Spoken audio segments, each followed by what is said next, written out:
Welcome, friends and family from near and far, to another podcast. My name is Jake Wild, alongside my co-host, Alex Dempsey, and today we have two wonderful guests. Two great guests. Do you guys want to introduce yourselves? Yeah, I'm Yusuf Hafez. Go to school with Dempsey and Jake, and I also go to school with Bailey. Hello, my name is Bailey Goldstein. I am a junior, and I also go to school with these fellas. Yeah, I'm a senior. I forgot to mention that. Yes. So, we always start out with kind of the same question on these podcasts. How have you guys been dealing with quarantine so far? How have you guys been keeping yourselves busy? Bailey, you want to start? Yeah, I'll start. With quarantine, the first 2 weeks of quarantine, I was really big on puzzles. So I would do a lot of puzzles here and there. That kind of fizzled out. I sort of stopped doing that as the workload increased with school. Yeah. I started to focus a lot on school and stuff. Recently, I've been really invested in science research as the annual symposium's coming up, and we've been planning a virtual event. I'm really excited for that. I think it's going to turn out great. And just like some outside activities, I've been playing soccer a lot with my friends Aiden and Ross. We've been going to IBM a ton. Yeah. I've been playing a lot of music too. That's awesome. I'm playing in piano. I've been teaching myself some guitar. Yeah. Awesome. That's awesome. Yui? Yeah. So for me, initially I was at the first couple of weeks, I was kind of, I took it more like a chilling period. I didn't think it was going to be this long initially. Yeah. So, I took the time to spend more time with my family, hang out with my siblings more. But then a couple more weeks into quarantine, Ramadan started, so I had whole month to fast, but it was a lot easier this year because usually I'm playing soccer during Ramadan. Yeah. So this is the 1 year that I got to relax. Well, it was easier. I didn't have to work out and stuff while fasting. But and then I've been trying to focus on myself, trying to better myself. So I've been working out a lot on my own. That's good. I've been trying to stay fit. Same here. And pretty much that's been my quarantine. Yeah. Yeah, Bailey, what are they doing for science research this year? How are they doing it online? For symposium? Yeah. We were doing a live stream event where we have all of our speeches and everything pre-recorded, and we're gonna put it all together and just live stream it out to the community via YouTube, I believe. It's gonna be on our science research webpage.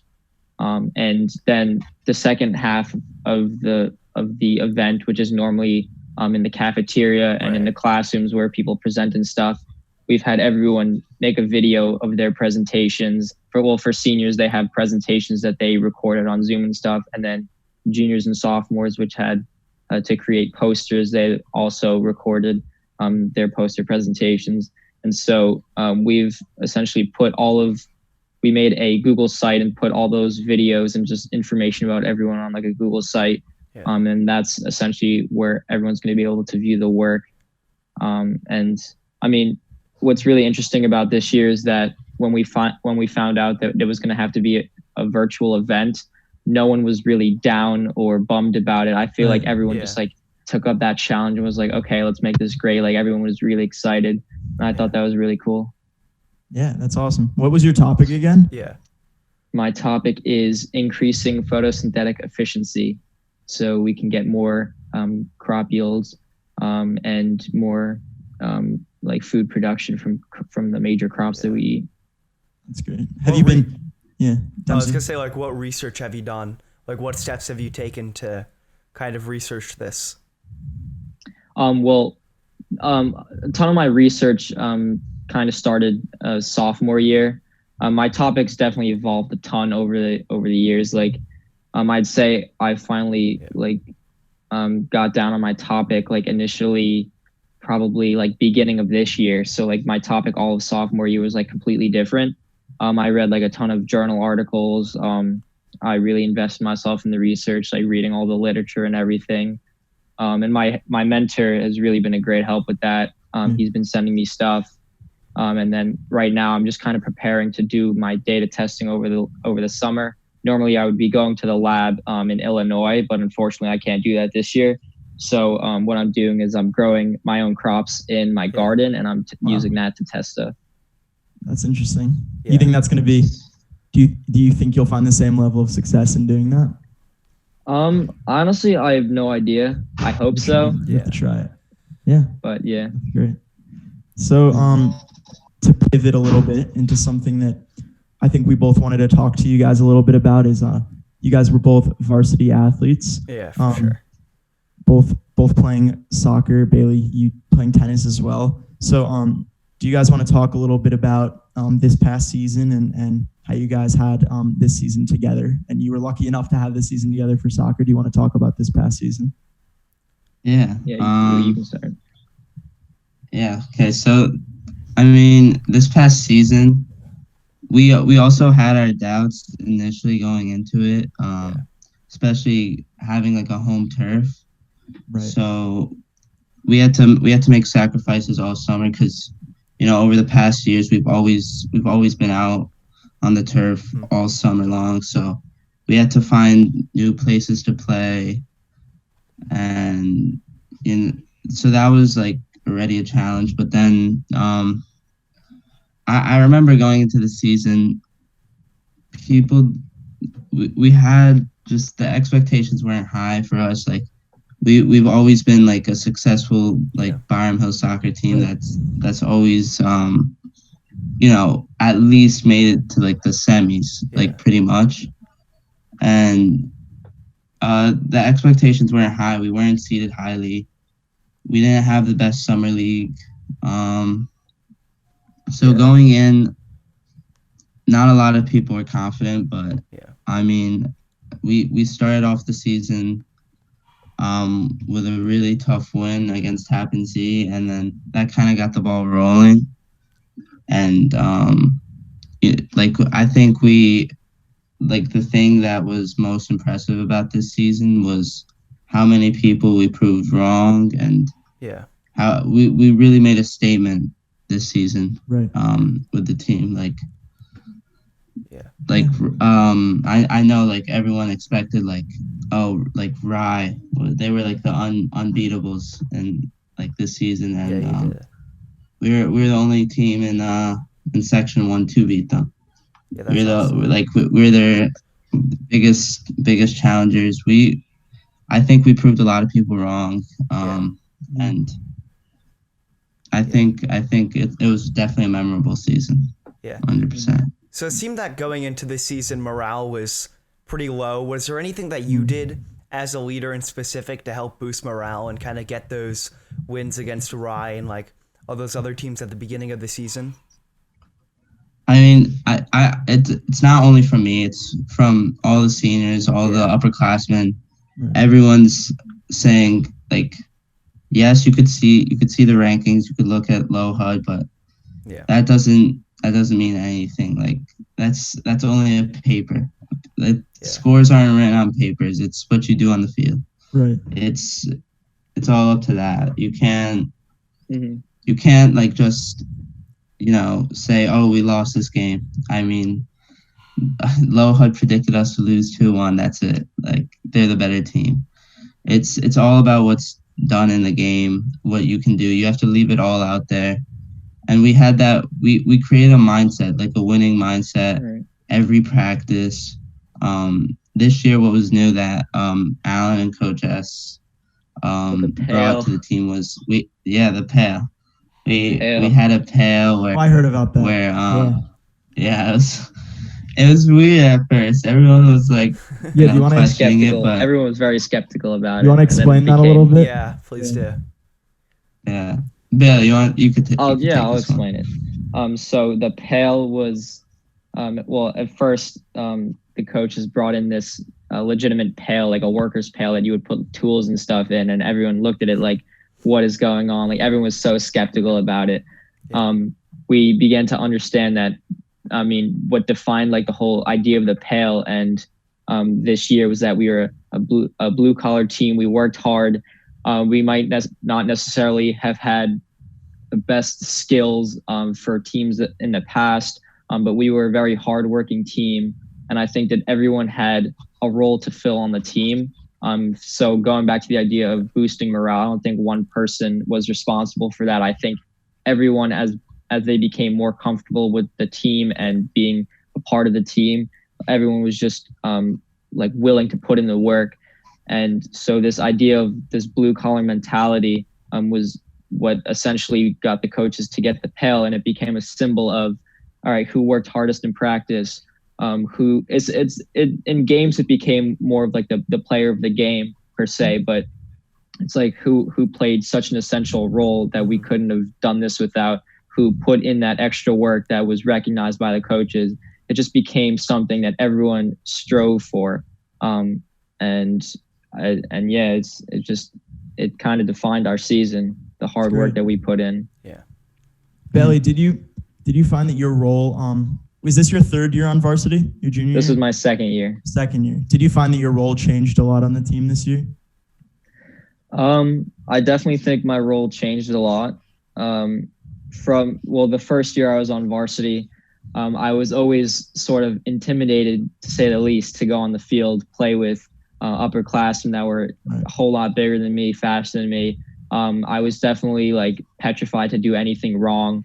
But then again, later in the season, I started to feel that comfort of my teammates, and I started to understand what my role was. I did still play that midfield position, and I started to understand how I fit into the team. And that kind of led me into this year, knowing that I have the ability to play a pivotal role in the team, be that center midfielder with Yui. And I feel like I just, as a center midfielder, it's kind of given that you're one of the leaders on the team. So I feel like that just kind of enhanced my role. Right. Would you say there's anything that happened this season that you're going to take to the next season this fall? I think, well, obviously we lost Harai in, what was it, the semis? Semis, yeah. Yeah. So obviously we didn't go as far as we would have liked. Yeah. But I think what's also interesting about this season is that I wouldn't say I was content with where we ended, but everyone kind of understood that we lost to a better team.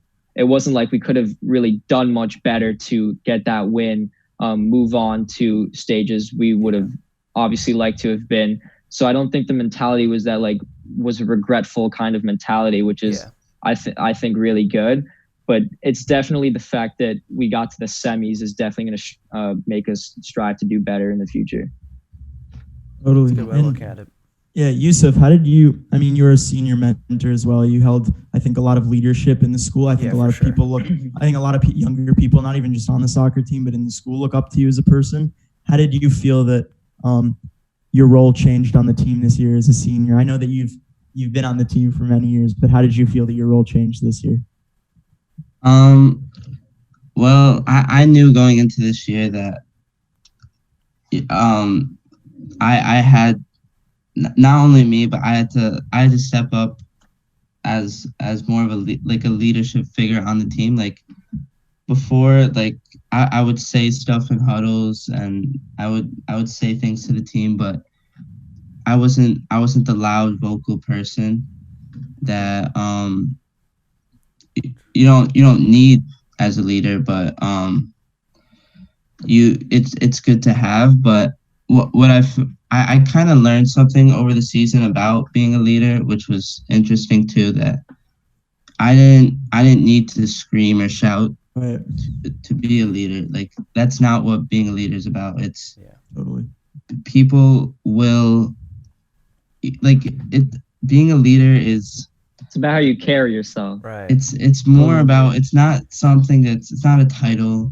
It's it's not something that you just give to someone. It's more like you have to earn the respect of your peers.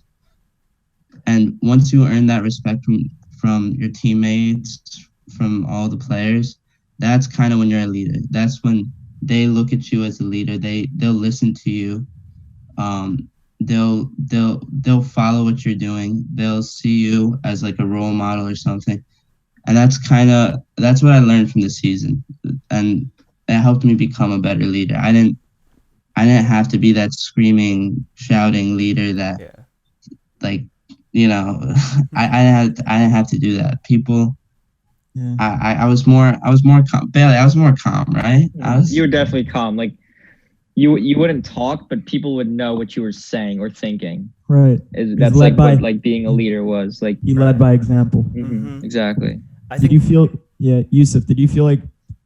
Were there specific people that you looked up to? Like both of you guys, were there specific people you looked up to that had played Byram soccer that you felt like were good role models for you in terms of leadership? Yeah.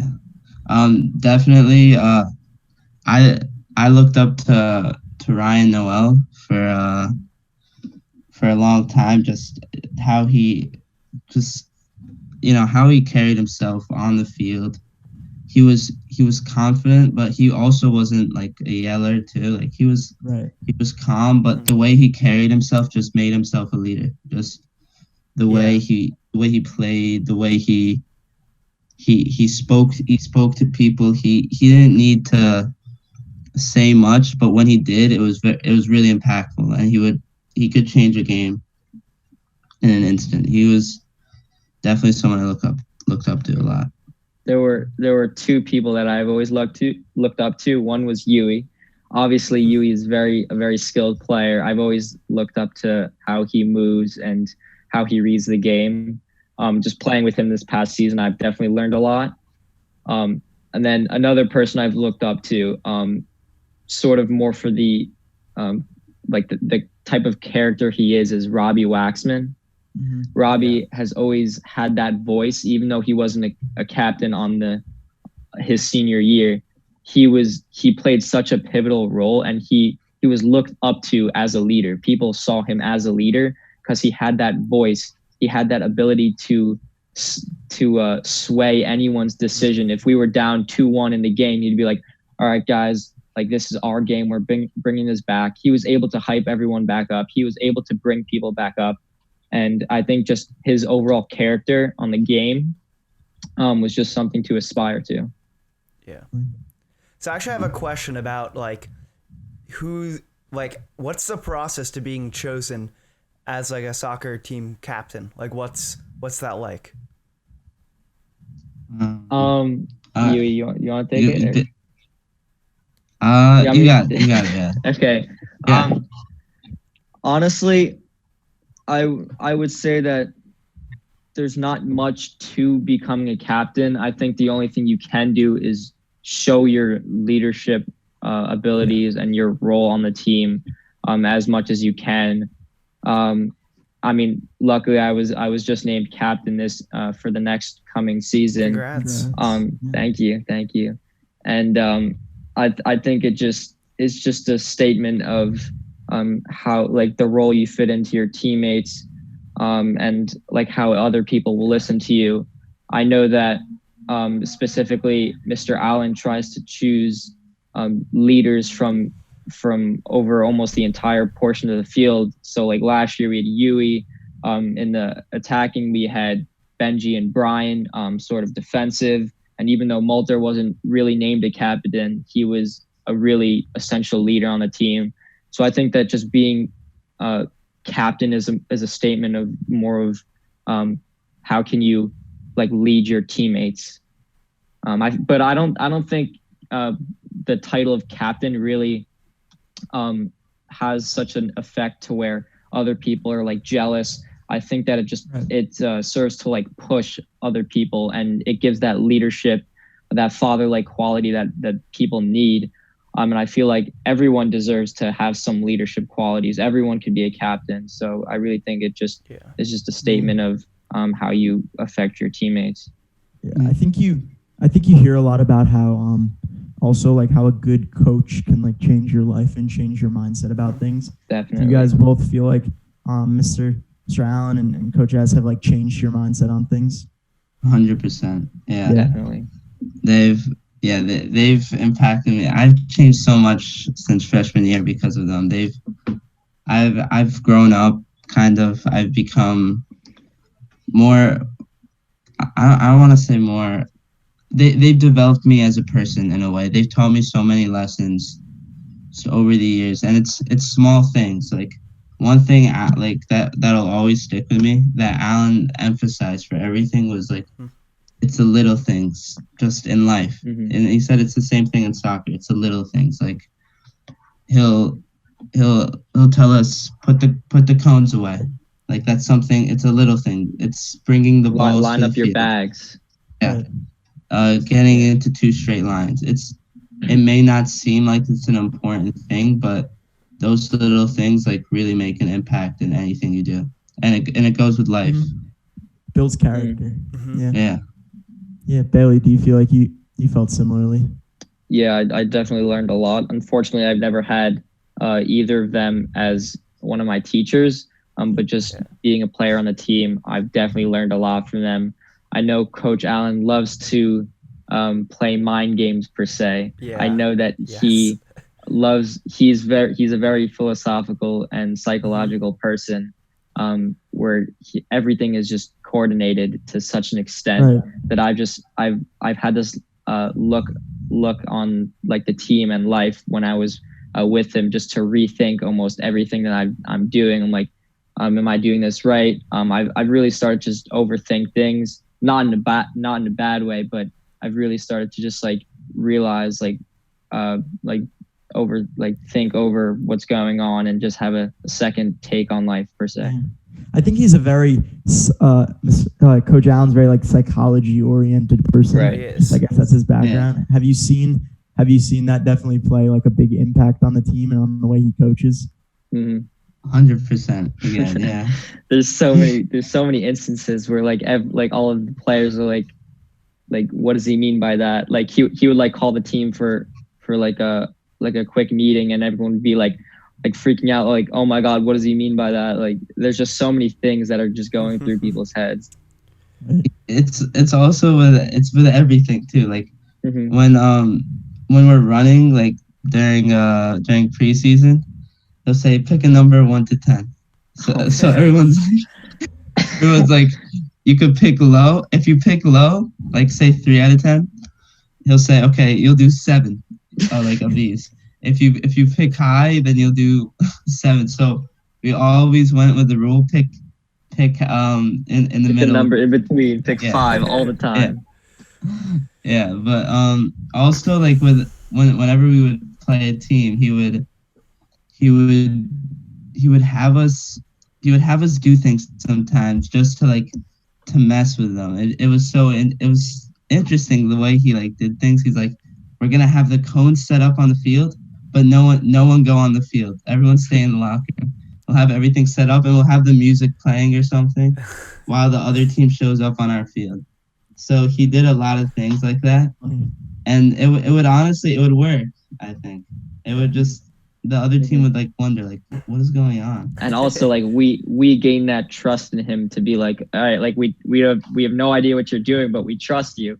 Totally. Oh, one thing we forgot to mention was we would this year before every home game, because we were winning every away game in the beginning of the season, and our first home game we lost to Eastchester. So and then we had an away game after that we won, and then I jokingly said to him,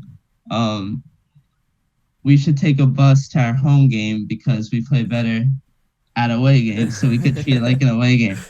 So I think he actually like kind of thought about that, and then before every home game, we would always go to, as a team, we would walk out of the locker room with all our bags, everything, and we would walk to Brian's house, touch his door. Everyone on the team would touch his door, and we'd walk back, and we'd always act like, oh, this is the other team's like home field. Like, We'd be like, wait, oh, where's they the have locker such room? a nice locker room. Back to the locker room, and we'd act like we're the away team. Yeah, Mhm. that was That's definitely awesome. fun. That's funny. That was so funny. Do you think that had any actual impact on your games, or was it? Do you think it was more of like just a fun thing than like superstitious by any means? It was definitely superstitious. Definitely, I yes. can't tell if it had much impact on our game, but yeah, it was definitely like just a fun moment. I'm sure. I think that's what I look at it as. Yeah, I think we didn't lose another I don't think home we game. lost another home game after that. Yeah, maybe one, but we did pretty Yeah. well after that. So. Yeah. So it did have like some sort of effect. That's good at Yeah. least. Yeah. Mhm. Yeah.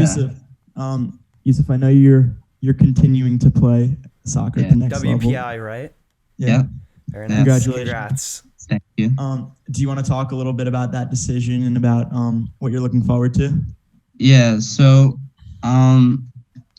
really, like after the season was over, we had this, not a banquet. We had like no, it was a banquet with like all of Section 1, and like all the Section 1 coaches were like a bunch of them were coming up to me saying like, are you playing like at the next level? Like, you have to play at the next level. You have to do it. You have to, like, it'd be a waste if you didn't. So like I was thinking about it before too, like playing soccer, because like I feel like, you know, I couldn't, like, I played soccer my whole life. It's been a passion of mine. Why just stop and play, like, you know, just play club? I mean, Right. like I want to stay competitive. It was something like it's helped me just with everything I've been doing. Like, it's taught me so much. So after they were like, a bunch of them were saying like, you have to play, you have to play. So I really thought about it, and I was like, yeah, you know, like, why just stop? College is supposed to be fun. College is supposed to be something memorable, something you're supposed to enjoy. So I thought to myself, like I need to be playing. Like, I love it. So like I had a couple of offers already from a few schools, but I was never really, like, those schools were never schools that really like interested me as much. Mm-hmm. I wanted to stay in a, like, somewhat close to home. Yeah. I wanted something engineering, because I was really interested in like an engineering degree. So like I took all those things into fact, like, with me, and I was emailing coaches, and then I ended up visiting WPI. I really liked it. It has a great engineering program. Yeah. And yeah, I met with the coach, and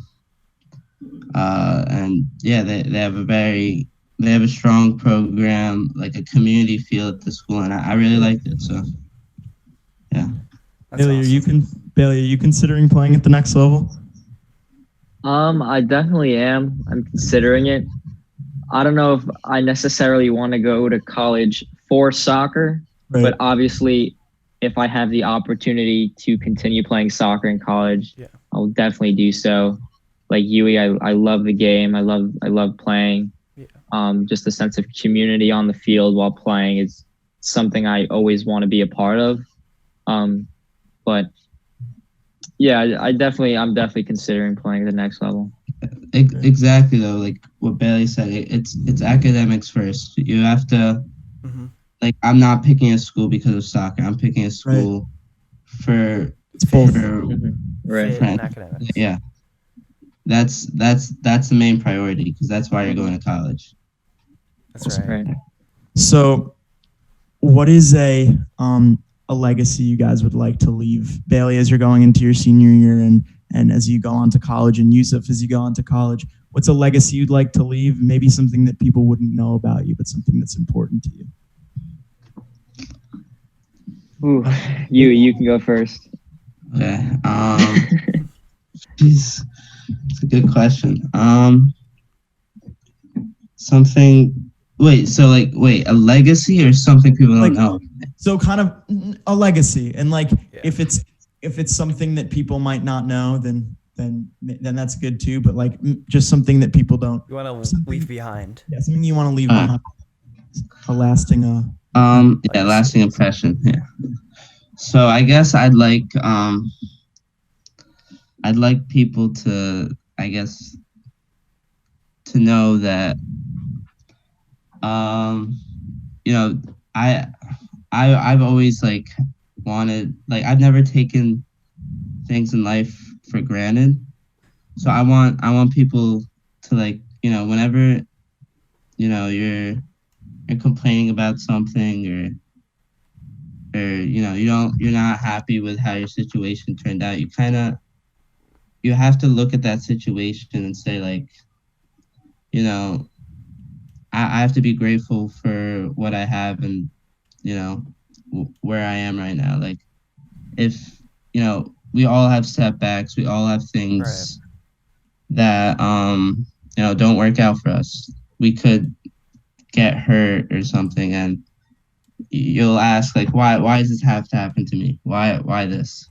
But then there could be someone struggling with a much harder situation. Definitely. And you have to have that grateful mindset to stay positive in your life. Even in quarantine, I've had times where I'm like, God, this sucks. It's almost like we're in jail. But then there's other people out there. I think about Nelson Mandela, for example. He was in jail for 27 years as an innocent man. He did nothing wrong, and he stayed calm, stayed quiet. He didn't go insane. After that, he went back and changed South Africa and stopped apartheid. So, you just always have to be grateful. Yeah. Come out of it stronger. Yeah. Definitely. What about you, Bailey? I'd say one of the legacies or ideas that I want to leave behind is that, just the kind of person I am is that whenever I do something, whether it be something really small, like writing a card, for example, or something big, like playing on a sports team, I always try to be as invested as possible. I always try to give it my all, put all my effort into it. So I just want, I guess I want people to know that if you're going to do something in life that you're not going to put that extra effort into, that you're not going to invest your time into, it's really not worth doing it. I know that people take classes in college, for example, that, they just do it to get by. They don't even really care about it. But I'm looking to go to college. I'm looking to take classes that I really enjoy. I really enjoy physics. I walk into physics class and I enjoy being there. Other classes, somewhat different, but I definitely want to just whatever I do, I try to put my best effort into, and I want people to know that, especially for me, if they're ever wondering if I put all my effort into it, if they're ever doubting whether I've given it my all, I just want to leave behind the notion that I'm always invested, and then everyone else should be too, that you should always give it your best effort. Definitely. That's awesome. I think those are two great things for you guys to leave behind, and definitely two things that I've noticed about both of you. Yeah. Me too. So to finish these off, a little shout out to Senor Eagle Bailey. Yeah. We like to. He's making me do an extra project. Is he really? There you go. Yeah. It's not as bad as I thought, but he's making me do a project after the AP, which is fine, but it's funny. Yeah, for sure. A little much. Yeah. What are you gonna expect? Right. Yeah. To finish these off, we always we like to say adios senor. So we do a countdown, and we'll say adios senor at the end. So Dems, you want to take the countdown today? Yeah, for sure. All right. 1, 2, 3. Adios senor. Adios Adios senor.